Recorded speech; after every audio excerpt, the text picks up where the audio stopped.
So joining us now, we have the mayor of Nashville, Tennessee, John Cooper. And Mr. Mayor, thank you very much for joining us. We're looking at 3 9-year-olds who were murdered yesterday, as well as the head of the school and 2 other adults. Please let us know how the community first is faring right now and what people are doing and saying in light of this massacre. Well, thank you. It's our worst day. We've had crises in a city, but when your children are at risk and killed, it's your worst day. The community is good at coming together here and supporting each other. There's a marvelous fund effort going on with the Community Foundation. I'm posting on my social platforms. I hope everybody does, to help raise money for the victims, the families, the funeral expenses, all these unthinkable things that have happened with this act of mass violence. So tell me, are there concerns among law enforcement officers? Have there been concerns for some time about how loose and how extreme gun laws have become in the state of Tennessee for open carry? As I said, Mr. Mayor, on our show earlier, I got a lot of guns. I got 3, 4, 5 guns. I also have permits to carry. I also have training. But now Tennessee, it seems, over the past couple of years, they've just thrown training out the window. They've thrown permits out the window. And now you have open carry there. Yeah. Well, we've been reversing the common sense restrictions that used to exist.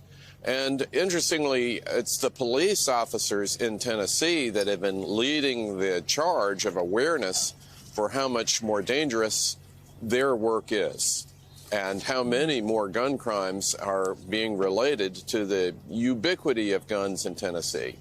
So hopefully this is a moment where the tide will roll back in and we'll get back to a more common sense view of protections, particularly with these assault weapon style guns, 2 of which were used in yesterday's incident. But when your own police officers are warning the jeopardy that's being created by too lax gun laws. I mean, there's even a bill before the legislature to permit guns in courtrooms in Tennessee. And of course, the court officers are alarmed at that. But maybe this is a moment we can begin to roll it back and get back to common sense. So, Mr. Mayor, I'm curious if you've got any more information on this incident itself, the shooter, the police response, and school security plans that were in place, and how all of that was carried out.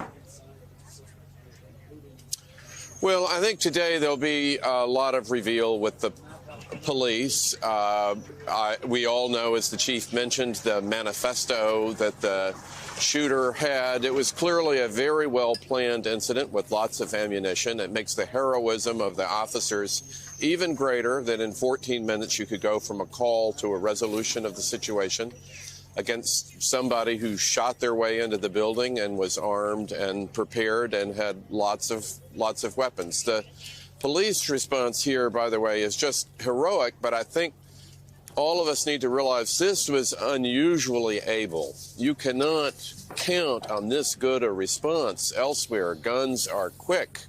And the fact that by great training and effort, it was only 14 minutes here, I think all of us are shocked at how much worse it could have been if we hadn't had these heroes here rushing into the building.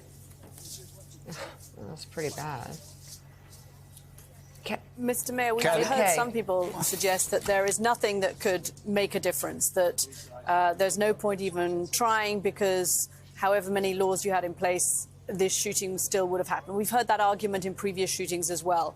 Just run through us what you think would make a difference. You mentioned a conversation there about assault weapons. What changes could happen in the United States that would prevent what happened in this school from happening again in your state? Well, I think Connecticut has gone down a path of making it a little bit more difficult, particularly the mental health checklist and challenges are important, and the assault military style changes. These seem worth discussing. The problem of the ubiquity of guns and having kind of a cult of guns in a mental health charged country is something that you've got to regulate and look after, for sure. Now, nobody's gotten to the motive of this particular shooter at this moment, but it's also a cultural event. If you got guns around, it becomes first of mind in your response. And what used to have been maybe a lower key but awful event can become a mass shooting. And the mass shooting itself is quick and deadly. And again, not everybody's going to have such a great police department that can show up and deal with a situation in only 14 minutes. So professionally. And again, I think the videos will come out showing how heroic their actions were. Mayor John Cooper, thank you very much for coming on the show this morning. Well, thank you, Mr. We appreciate it.